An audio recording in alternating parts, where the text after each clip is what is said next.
J'ai rendez-vous avec vous dans un instant au 32-16. Oui, c'est ça, il est 15h26 à 15h30. Nous allons nous parler, mais un petit peu avant, j'ai vu passer cette information et nous venons d'en parler avec mon invité Pascal Durand. Le petit futé spécial Corée du Nord arrive sur nos étals. Le droit de suite d'RMC. Bonjour Dominique Ozias. Bonjour madame. Bonjour, soyez le bienvenu. Vous êtes le cofondateur du Petit Futé. Qu'est-ce que vous êtes allé faire en Corée du Nord? Qui a eu cette idée? Ah oui, mais c'est une idée qui est c'est une œuvre collective, c'est une idée de copains. C'est il y a bien longtemps, quand on a été étudiant à HEC avec mon associé Jean-Paul Labourdette, on avait rêvé de faire des guides dans tous les pays du monde. Oui. Il y en a à peu près entre 195 et 200. Ouais. Aujourd'hui, on est dit dans 192, donc il nous manque encore 3 ou 4 pays, Ouais. notamment la Corée du Nord. Ouais. Et il y a 10 ans, moi j'ai eu l'occasion d'aller en Corée du Nord. Ouais. Je me suis dit, c'est peut-être un peu tôt Un pour des faire rares, il y a 10 ans, oui. Ouais, et puis bon, je me disais que c'était un peu tôt peut-être pour faire un guide. Mais parce que, pardon Dominique Ozias, mais qui dit guide dit tourisme. Est-ce qu'on est vraiment sûr qu'on a envie d'aller passer ses vacances en Corée du Nord? Ça c'est une assez bonne question, mais en définitive, les gens qui achètent des guides, c'est pas forcément tous les gens qui veulent voyager, ce sont des gens qui veulent aussi connaître un pays. Et nous, nos guides sont achetés entre autres par des gens qui veulent découvrir un pays. Et comme on parle beaucoup de la Corée du Nord aujourd'hui, c'était l'occasion de le faire. Très bien. Donc il y a quelques années, pour commencer, il y a quelques années édité un chapitre supplémentaire qui s'appelait Escapade en Corée du Nord dans le guide de la Corée du Sud. Ouais. Et cette année, on s'est lancé. On est retourné en Corée. On avait trois copains, journalistes qui travaillent à Pékin, qui travaillent également à Paris et en Europe, qui connaissaient bien la Corée du Nord. Et donc, on s'est dit, on va y aller.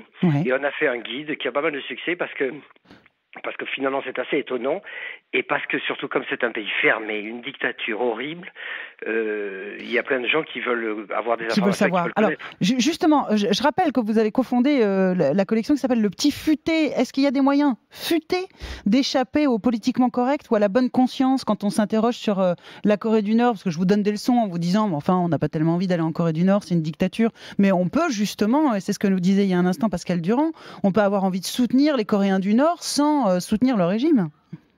Oui, mais nous on fait un guide un peu pour aider les gens à comprendre ce qu'il y a dans ce pays. Oui. Tellement pour porter un jugement de valeur sur le régime qui est un régime épouvantable. Oui, condamnable à 100%. Oui, et donc actuellement le régime s'ouvre un peu au tourisme, faiblement, mais enfin c'est très facile d'aller en Corée du Nord, c'est très facile d'avoir un visa, c'est très facile d'avoir une agence de voyage qui vous l'organise, mais quand vous arrivez là-bas, vous êtes pris en main par l'agence réceptive locale et officielle. Et puis c'est une autre histoire, mais vous dites que vous avez été content 2 fois en Corée du Nord, quand vous êtes arrivé et quand vous en êtes reparti. Exactement, c'est ça. C'est aussi triste que ça. J'étais assez fier finalement d'être un peu narcisse, on a un petit ego d'être bien sûr. Aller là-bas. C'est l'aventure, Et puis parce que j'avais quand même demandé d'organiser, c'était un peu un voyage officiel, on était invité un peu officiellement par les Coréens, justement pour réfléchir à l'organisation du tourisme là-bas. Donc je suis resté 3 semaines, je peux vous dire au bout de 3 jours, je rêvais de partir. Et donc le dernier jour, c'était le bonheur total quand j'ai quitté ce pays. Pourquoi vous aviez envie à ce point de partir ? Parce que moi je suis un voyageur et très indépendant et je rêve de liberté, d'évasion. Pour moi le monde est un agréable et un merveilleux jardin d'agrément. Et puis il y a un petit coin broussailleux ou quelques petits coins broussailleux que j'aimerais bien débroussailler. Mais ça pique parfois d'y aller. Parlons de la réalité des gens là-bas. Est-ce il y a un moyen de rencontrer quelques Coréens du Nord ou c'est impossible ? Ouais, c'est impossible. On rencontre des gens, mais les gens qu'on rencontre, ce sont des gens qui ont été organisés pour vous rencontrer. Des figurants. Et donc, ils vous racontent des salades, quoi. Ça n'a pas grand intérêt. Mais et puis, d'autre part, j'ai l'impression, parce que j'ai pas finalement eu cette expérience-là, ou du moins une réelle expérience, parce que chaque fois que j'essaie de m'approcher de locaux et assez indépendants, finalement, d'une part, les guides sont venus me chercher très vite en me disant qu'on avait de la route à faire, qu'on avait d'autres choses à faire, etc., et qu'il fallait que je les suive.